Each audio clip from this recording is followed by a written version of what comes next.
video, we're tackling some cooling issues on the BMW Z3. I got the phone call that, hey, I'm out of drive-through and the temperatures are just climbing. What do I do? So I went and made a quick rescue, got the car home, and we're going to tackle the thermostat. One of the main problems is the fan clutch here. Even when it was hot, the fan clutch was not really solid and not drawing a whole lot of air. So we're going to replace the fan clutch, the thermostat, and the upper radiator hose on this bad boy here. So right here on this BMW, this is the 2.8 liter motor. The upper hose is a quick connect here at the thermostat, and then the hose clamp here, and then the thermostat housing is right here, and the fan clutch is right here. And as you can see, I can spin this pretty freely, and there's no resistance on the fan. Well, right now the engine's cold, but when the engine's hot, there's a fluid inside there that kind of expands and makes it work. So the more I spin it, the looser it gets. So as the engine's spinning, it's not really engaging the fan. A fan clutch is not hard to do on a BMW. You have to take this off if you're doing a water pump or anything, but you do require a couple special tools. These are to hold the pulley.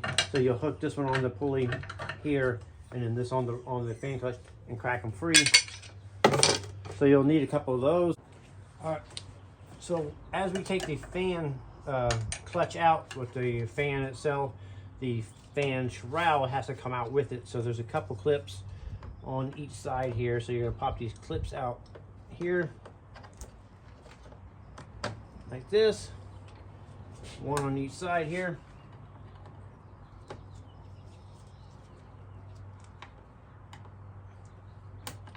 Pop those out. So now the fan shroud is free. Now it's making contact with the bottom of the fan, but as we take that loose, we'll take them both out at the same time. So I'll show you how to do that now. So I'm gonna go ahead and take the upper hose off first. But before I do that, I need to jack the car up so I can slide a bucket under there to catch the coolant. All right, so we're gonna get this hose clamp off real quick. So there's a hose off real quick. Loosen up the hose clamp here. Take the hose off here. Like I said, I got my bucket underneath catching the coolant. Let this end drain out a little bit. Perfect. Now there's a clip here that we're going to pop out on the hose. I'm using a hook tool, so I'm going to hook the clip. There's a little spot right here, a little groove. You can put that in. It popped all the way out, so I'm going to go ahead and use the pry bar right on the edge of it, of the Vandals bolt. I'm going to put that tip of the pull the hose off just like that. All right, now with the hose off, now we're going to take the fan clutch off. So we're going to get the tool on, so it's going to hook with the ear facing the driver's side of the car, and that's going to hook the bolt, and that's going to push that way, and we're going to pull the bolt. So it's reverse threads, I'm pretty sure. If I remember right, these are reverse threads, so it's been a while since I've done one. So it's going to be weird. It's going to look like I'm tightening it, but I'm actually loosening it. Slip off the pulley here. You gotta find that sweet spot where it hooks the bolts just right. All right, so once you get it loose, you're gonna spin this counterclockwise. As you can see here, it's so worn out that it won't even spin it off. Normally you can just spin the blade and it'll spin it off, but this thing is so worn out. So you want it to spin off, but you want to be careful so that it doesn't fall into the radiator there and damage the fins or anything, cause another problem. So hopefully I'm gonna have to spin this off the slow way. All right, so I'm gonna spin this off and then I'll come back. Once I get the fan all the way off the threads, now you're gonna lift the fan shroud and the fan out as one piece. Okay, once you get the fan unbolted from the water pump, now you can pull the fan shroud and the fan straight up like this and out. All right, now that we got the fan shroud off, the next step is going to be to get the lower hose off. I'm going to make sure your bucket is centered underneath. Just pop the clip out just the same way you did the upper hose here. So you're just going to pull the clip out. You don't have to take it all the way out like I just did, but you can just pop it back. Now you can reach down here and wiggle the hose and pop it off. I'm going to have to adjust my bucket real quick. Also, if it's really on there really tight, you can put your pry bar or screwdriver right here on the edge here and hit the end of it with your palm and drive it down. That'll pop it off. I went ahead and popped the hose off. As you can see here, now we're going to go ahead and take the temp sensor off here. You just push the tab in and pull the connector up. See if I can do it one-handed here, like that. Now I'm going to flex the wiring out. Normally these have like a wire loom holder on them. As you can see, this one's all rotten. I'll have to score some of that later. But so right now we just want that loose. Now you're going to go ahead and remove just loosen up the 11mm nut here. And then under here, there's going to be a 13mm nut. And then there's going to be a 10. And then right around here in the corner, a 10, 10. So there's going to be 3 10s, 1 13, and 1 11. And you need to loosen up the 11 and remove the other 3. And then this will kind of swing up a little bit, and then you'll be able to slide the thermostat housing out. If you are doing it for the first time, having the new part will help you, identify where the bolts are. So as you can see here, the top right here is where the 13mm, and the other 3 are where the 10mm are. And I just used a 10mm socket with about a 3-inch extension here with a 1/4-inch ratchet.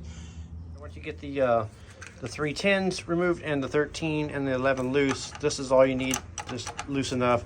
Now you can go ahead and just work it out at an angle like that. And see that shiny spot right there? It's kind of a little hard to see, but there's a shiny spot. That's where the thermostat will stick or drag and cause it to not operate correctly. All right, so now we're going to put the new thermostat in. You just got to hold your wiring up.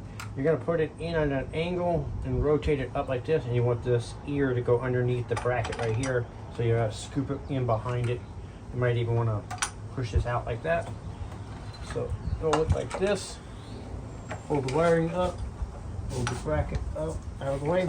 And now I like to start the 13mm one first, going through the bracket. Kind of the easiest one to get to. So I'll start this one a few threads, and then I'll start all the 10s. I won't tighten anything all the way up until all the bolts are started. So I'll start at the 13 there, and I'll swap out, and I'll start the 10s all by hand.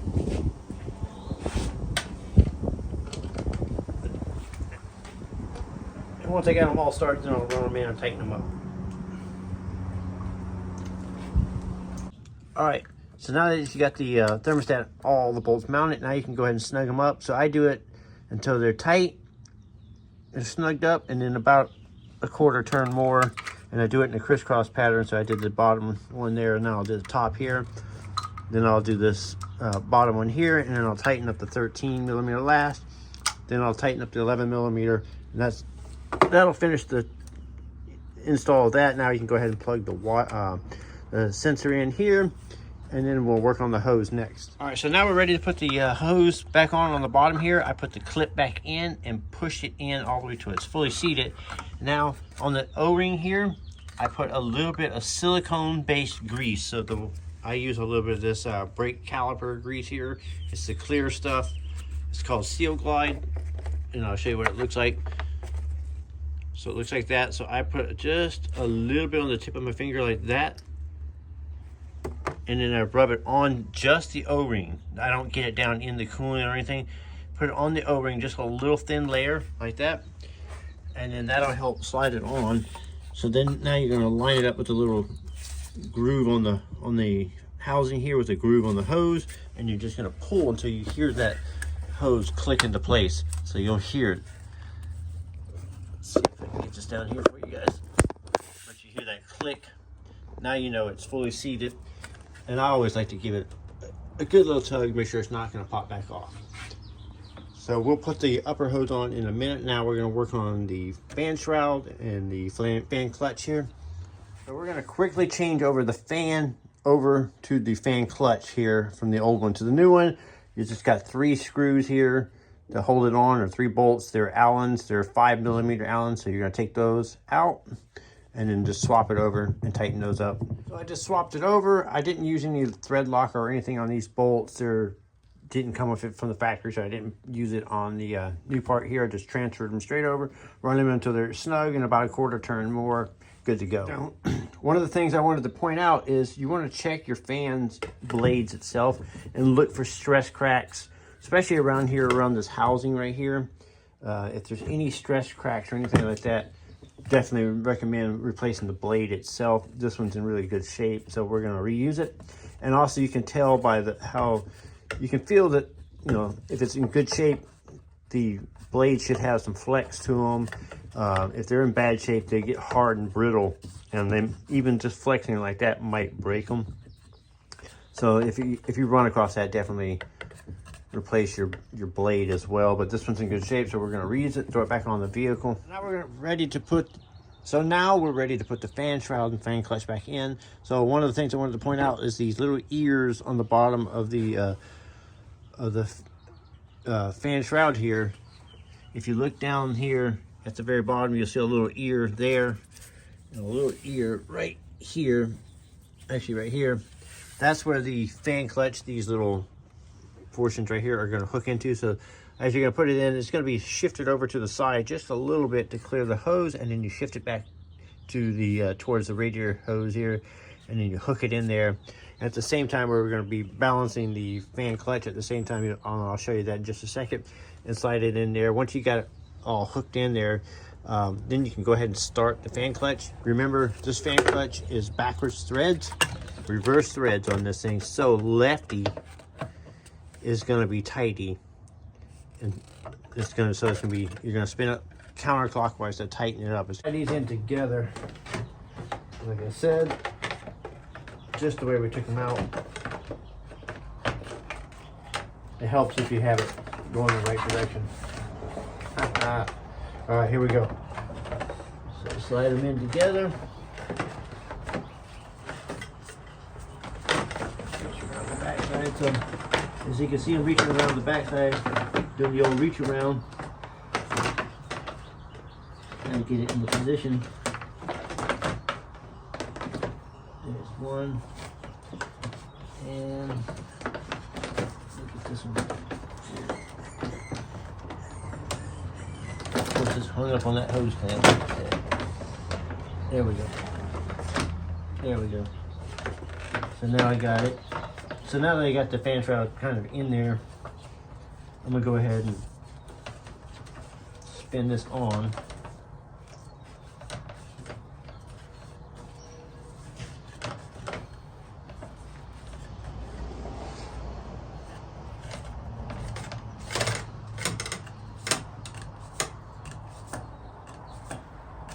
Yeah.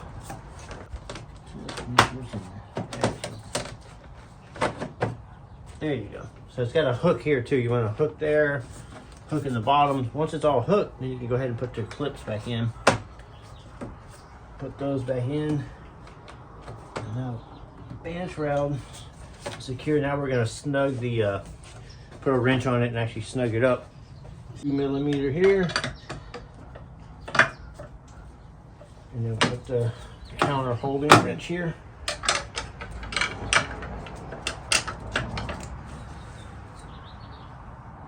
Just give it a good snug like that. And now the fan shroud and fan clutch is installed. Now we just have to put the upper hose on it. We're going to bleed the cooling system out and we'll be done. All right, so I have a new hose for mine. If you're reusing it, you still want to put a little bit of that grease on here. Make sure the clip is fully in, and then you can go ahead, route it in here. And like I said, there's a little notch here. It lines up with the little notch on the housing. Once you get those lined up, push it till you hear it click.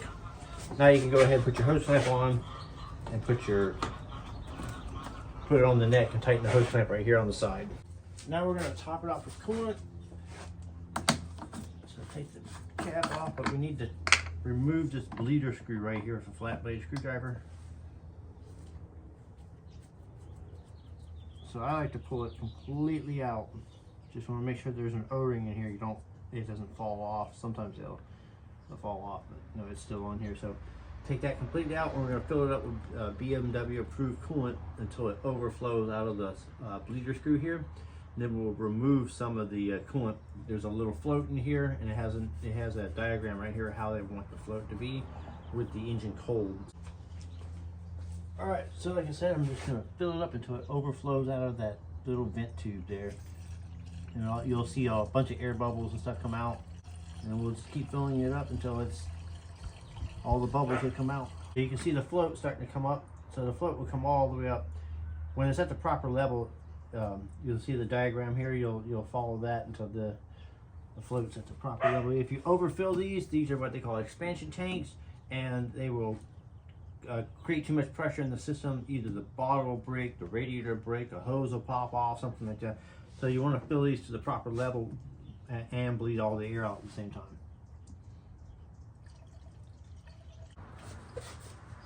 So as you can see, there's a bled all the way full. All the bubbles have finally stopped. It's at the full level here. I'll just pour just a little bit more in here. And I'm using a pre-50 mix already, so I don't have to do any mixing or anything. Now I let it sit for a second or two, let all the bubbles come out, then I can put the bleeder screw back in. And now I'm going to remove some of the coolant here. So I'll put the bleeder screw back in. You just want to run it into a snug, and they're just plastic, so you just basically snug is all you need to do. You don't need to bear down on this sucker, just snug it up, and that's it. That's done.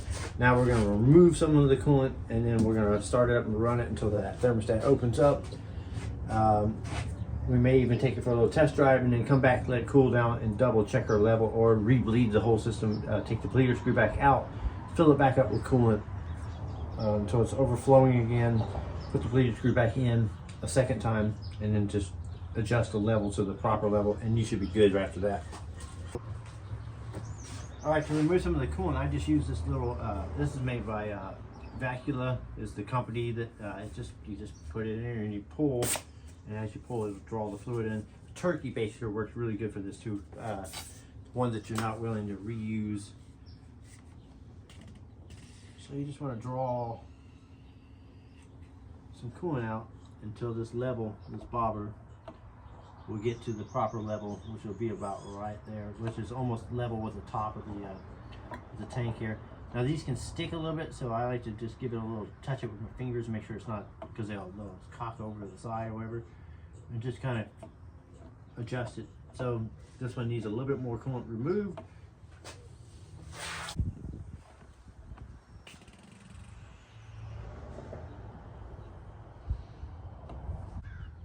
Let's see.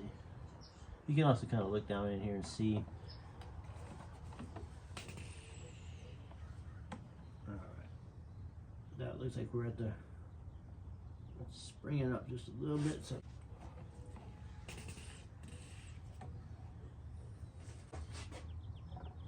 alright, yeah, so I got it right where I want it. It's just barely springing up.